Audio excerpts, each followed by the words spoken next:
Bakers, this is Suchit Pandey, your social science teacher. हमने इस series में बच्चों इंडिया की साइज, लोकेशन और लॉन्गिट्यूडनल, लैटिट्यूडनल एक्सटेंट के बारे में पढ़ा था। अब बारी है इंडिया को वर्ल्ड के साथ में पढ़ने की। इंडिया का वर्ल्ड के साथ में रिलेशन क्या है, क्या चीजें रही हैं हिस्ट्री में हमारी, क्या चीजें आगे हमको मिल सकती हैं, क्या चीजें हमारे प्रेजेंट में है, उन सब चीजों से कोऑर्डिनेट करके आज हम थोड़ा सा पढ़ेंगे इंडिया के और वर्ल्ड के कंटेस्ट के बारे में। ठीक है, तो अगर हम बात करें इंडिया के रिलेशन के साथ, रिलेशन वर्ल्ड के साथ में, तो इंडिया का रिलेशन पहले टाइम से, ब्रिटिशर्स के टाइम से ही वर्ल्ड के साथ में, ब्रिटिशर से पहले के भी टाइम से भी वर्ल्ड के साथ में बहुत ज्यादा कोऑर्डिनेटिव रहा है, कल्चर के थ्रू, ट्रेड के थ्रू, ठीक है, और इनोवेशंस के थ्रू, आइडियाज के थ्रू इंडिया हमेशा से वर्ल्ड के साथ में जुड़ा रहा है। और बात करें करंट की, एंशिएंट क्या कहते हैं, ट्रेड रूट्स की बात करें, तो उस टाइम पे भी इंडिया को इन रूट्स ने क्या किया है, South East Asia, West Asia और यूरोप से क्या कर रखा है, कनेक्ट कर रखा है। यूरोप वगैरह से कैसे कनेक्ट कर रखा है कि आपने सुना होगा एक कैनाल का नाम, जिसका नाम स्विस कैनाल है। ठीक है, तो वो जब 18th सेंचुरी 17th सेंचुरी में वो बनी, तो उस टाइम पे हुआ क्या कि उस टाइम पे जो ट्रेड था उसको अचानक से पूरा क्या मिल गया, बूस्ट मिल गया। ठीक है, जब बूस्ट मिला तो इंडिया का जो एक स्ट्रेटेजिक लोकेशन, एक स्ट्रेटेजिक पार्ट था, उसमें क्या हुआ कि ट्रेड में और वर्ल्ड के साथ कनेक्शंस में इंडिया का क्या हुआ, एक बहुत बड़ा रोल प्ले होने लगा। अभी इसको थोड़ा सा हम पहले इसको थोड़ा सा समझ लेते हैं, उसके बाद हम डायग्राम के बेसिस पे समझेंगे कि क्या चीजें कैसी हैं। ठीक है, अब बात करते हैं क्या कि जो इंडियन ओशियन है वो इंडिया के नाम पे रखा गया है ना, इंडिया का ओशियन इंडियन ओशियन। ठीक है, जो कि क्या दिखाता है, इसकी सेंट्रल लोकेशन, इसकी एक बात करें तो एक पावर दिखाता है उस ओशियन में, इंडियन ओशियन में, कि वो वहां पे क्या है, एक बहुत पावरफुल, बहुत ज्यादा स्ट्रेटेजिक पोजीशन पे है। और क्या बात करते हैं बच्चों की इंडिया का जो सेंट्रल और ईस्टर्न वेस्टर्न एशिया के साथ में जो एक्सचेंज हुआ है, किस चीज से रिलेटेड, ट्रेड से, कल्चर से, तो इंडिया वर्ल्ड के साथ में हमारा क्या हुआ है बच्चों, बहुत ज्यादा जुड़ा रहा है। ठीक है, ये तीनों पॉइंट है इंडिया के और वर्ल्ड के रिलेशन के बारे में। पहले मैं क्या देखा कि इंडिया शुरू से ही वर्ल्ड के साथ में जुड़ा हुआ था, ट्रेड कनेक्शंस के थ्रू, ठीक है, आइडियाज के थ्रू, कल्चर्स के थ्रू। ठीक है, अभी क्या है, और फिर सेकंड पॉइंट क्या है बच्चों की, एंशिएंट ट्रेड रूट्स जो थे वो इंडिया को साउथ ईस्ट एशिया और वेस्ट एशिया और यूरोप से स्विस कैनाल के थ्रू क्या कर रहे थे, कनेक्टेड रख रहे थे। ठीक है, बाद में तीसरा पॉइंट देखते हैं तो क्या है कि इंडियन ओशियन जो कि इंडिया के नाम पे रखा गया है, वो इंडिया की एक सुप्रीमेसी, एक पावर इंडियन ओशियन में दिखाता है कि हाँ, एक स्ट्रेटेजिक लोकेशन में इंडिया क्या है बच्चों, है। ठीक, उसके बाद में चौथा पॉइंट क्या है, इंडिया सेंट्रल और ईस्ट और वेस्ट एशिया के साथ शुरू से ही क्या रहा है, किसमें, कल्चर और ट्रेड में, गुड्स के एक्सचेंज में शुरू से ही इंगेज रहा है। ठीक है, अब इसी चीज को हम लोग थोड़ा डायग्राम से, थोड़ा मैप से क्या करेंगे, समझने की कोशिश करेंगे।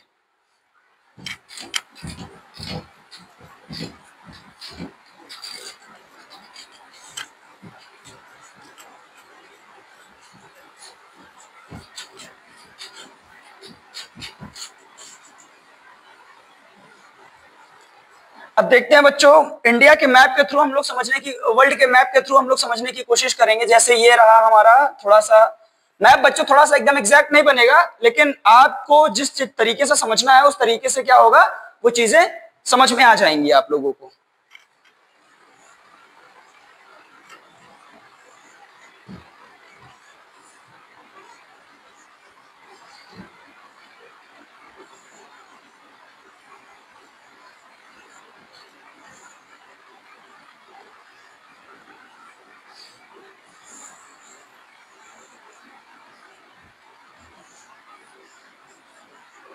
ठीक है बच्चों, अब जैसा कि हम देख रहे हैं कि ये क्या है, ये कौन सी जगह है बच्चों, ये है इंडिया। क्या है बच्चों, ये इंडिया है। और इंडिया के इस पार्ट में क्या है बेटा, इंडियन ओशियन है। क्या है, इंडियन ओशियन है। ठीक है, जैसा हम लोगों ने पॉइंट पे पढ़ा था कि इंडिया का जो टेपर पार्ट है, इंडिया का जो पेनिसुलर पार्ट है, उसके नीचे वाला पोर्शन क्या है बच्चों, इंडियन ओशियन है। और यहाँ पे ये जो पार्ट है, ये क्या है, बहुत ज्यादा स्ट्रेटेजिक लोकेशन है। कैसे स्ट्रेटेजिक लोकेशन है, इस बात को हम लोग क्या करेंगे, थोड़ा सा समझेंगे। अब देखो, ये सेंट्रल पार्ट में है। कोई भी कंट्री अगर किसी भी चीज के किसी भी जगह के सेंट्रल पार्ट में है तो डेफिनेटली उसको कुछ ना कुछ एडवांटेज होता है, और वही एडवांटेज हमारे इंडिया को भी है। ठीक है, ये क्या है बेटा, सेंट्रल पार्ट है। ठीक है, और ये जो सेंट्रल पार्ट है ये क्या कर रहा है बेटा, इनको ईस्ट पार्ट से, ईस्टर्न कंट्रीज से भी जोड़ रहा है। ठीक है, इधर क्या है बच्चों, वेस्टर्न कंट्रीज है, इससे भी जोड़ रहा है। ठीक है, और बाकी की रिमेनिंग कंट्रीज से भी क्या हो सकता है बेटा, कनेक्शंस इनके बन सकते हैं।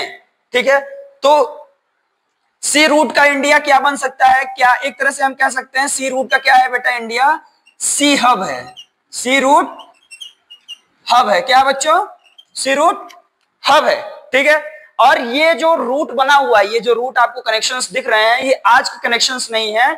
ये आप कह सकते हैं बच्चों कि जब हमारी इंडस वैली सिविलाइजेशन की शुरुआत हुई थी तब से ये कनेक्शंस क्या है, बिल्डअप है। यहां से ये पूरा कनेक्टेड रहा है किससे, हमारे वेस्ट क्या कहते हैं, नॉर्थ एशिया से, नॉर्थ एशिया हो गई। ठीक है, इधर ईस्ट एशिया के पार्ट से, ठीक है, इधर वेस्ट एशिया के पास से, मिडिल ईस्ट के पास से, हर कंट्रीज से क्या रहा है बच्चा, हमेशा ये जुड़ा रहा है। ठीक है, तो अभी इस मैप के थ्रू हमको क्लियर हुआ कि जो हमारा इंडिया है वो हमेशा से क्या रहा है बच्चों, एक स्ट्रेटेजिक लोकेशन में रहा है जब से इंडिया एशिया का पार्ट है।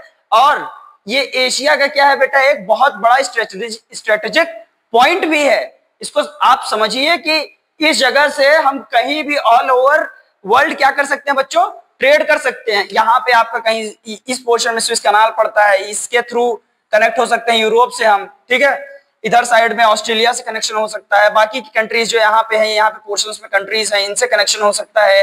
इधर ईस्ट साइड में कनेक्शन हो सकते हैं, वेस्ट साइड में कनेक्शन हो सकते हैं।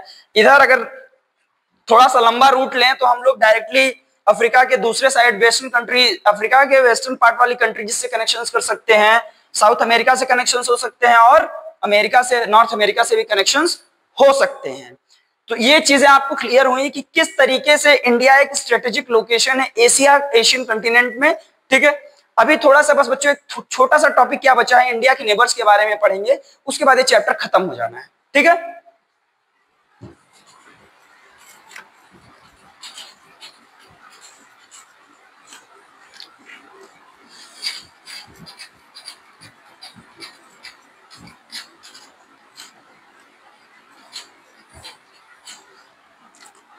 थोड़ा सा हम लोग बच्चों मैप के थ्रू पढ़ेंगे तो हमको याद करने में आसानी होगी, और हमको ये भी पता चल जाएगा कि इंडिया का कौन सा नेबर कौन से पार्ट में पड़ता है। तो मैप बना करके हम लोग समझते हैं कि कौन सी कंट्री कहाँ पे है जो इंडिया की नेबर कंट्रीज हैं।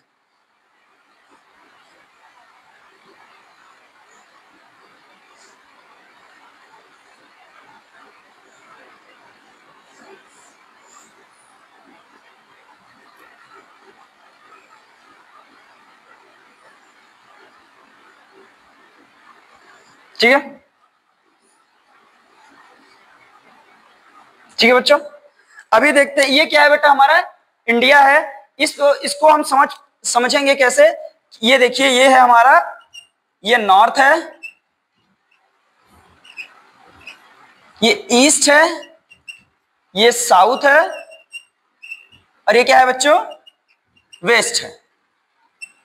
यहां से हम समझेंगे कि कौन सी कंट्री कहां पे लोकेटेड है जो हमारी इंडिया की नेबर है। ठीक है, अभी समझते हैं, पहले किसको देखते हैं बच्चों, पाकिस्तान। किसको देखेंगे बच्चों, पाकिस्तान। पाकिस्तान इंडिया के वेस्ट में पड़ता है, और नॉर्थ वेस्ट में कौन सी कंट्री पड़ती है बच्चों, अफगानिस्तान। कौन सी कंट्री पड़ती है, अफगानिस्तान। अब देखते हैं नॉर्थ ईस्ट के अपर सेक्शन में यहाँ कौन सी कंट्री पड़ती है बेटा, चाइना। इस वाले पार्ट में जो उत्तर प्रदेश से सटा हुआ जो हमारा एक कंट्री है, जो हमारी क्या नेबरिंग कंट्री है, वो कौन सी है बेटा, नेपाल है। कौन सी है, नेपाल है। उसके बगल में थोड़ी दूरी पे देखेंगे तो कौन सी कंट्री पड़ती है बच्चों, भूटान है। ठीक है, कौन सी कंट्री बच्चों, भूटान है। इधर ईस्ट साइड में कौन सी कंट्री पड़ती है, म्यांमार, जिसको हिंदी में बर्मा बोलते हैं। ठीक है, यहीं पे जो फौज बनाई गई थी, सुभाष चंद्र बोस ने बनाई थी, वो यहीं पे बनाई थी। ठीक है, यहां से बना करके तब इंडिया में लाने की कोशिश की थी। ठीक है, यहाँ पे कौन सा पार्ट पड़ता है बच्चों, बांग्लादेश। ठीक है, ये कौन सा पार्ट है बच्चों? श्रीलंका। ठीक है, और यहां पे लोअर सेक्शन में इसके और थोड़ा सा नीचे आएंगे तो कौन सी कंट्री पर टिक पड़ेगी बेटा? मालदीव्स। ठीक है, तो ये टोटल 9 कंट्रीज हैं। कितनी कंट्रीज है? 1 2 3 4 5 6 7 8 9 कंट्रीज है जो इंडिया की नेबर्स हैं। ठीक है, इनको याद करने का मैंने ट्रिक बता रखा है आपको। एक ट्रिक है, क्या है? बचपन से एमबीए। ठीक है, कौन सी ट्रिक है बच्चों? बचपन से एमबीए। उसका वीडियो आपको चैनल पे मिल जाएगा, जाकर के उसको देखिए और बहुत ही आसानी से इंडिया के नेबर कंट्रीज के नाम आप याद करिए। तो ये वीडियो यहाँ पे खत्म होता है। आपको मिलेगा एक क्वेश्चन होमवर्क के लिए, उस क्वेश्चन को भी देखते हैं और बड़े बहुत ही ऑनेस्टी अपने लिए, अपनी स्टडीज के लिए ऑनेस्टी, अपने क्लास के लिए, अपने सब्जेक्ट के लिए ऑनेस्टी दिखाते हुए इस क्वेश्चन को क्या करना है बच्चों? सॉल्व करना है। कहीं से इंटरनेट से आंसर नहीं निकालना है, पहले आपको अपने से खुद से कोशिश करनी है। एक क्वेश्चन है बच्चों, क्वेश्चन कुछ ऐसा है कि how the India is on strategic location, explain।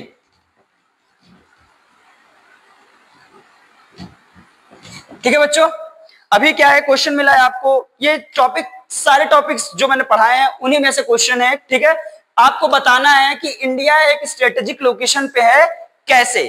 ठीक है, उस चीज को आपको एक्सप्लेन करना है। इस क्वेश्चन को बहुत ही ऑनेस्टी के साथ सॉल्व करिए, हमसे जुड़े रहिए, पढ़ते रहिए, टाइम मत वेस्ट करिए, कम बैक करिए।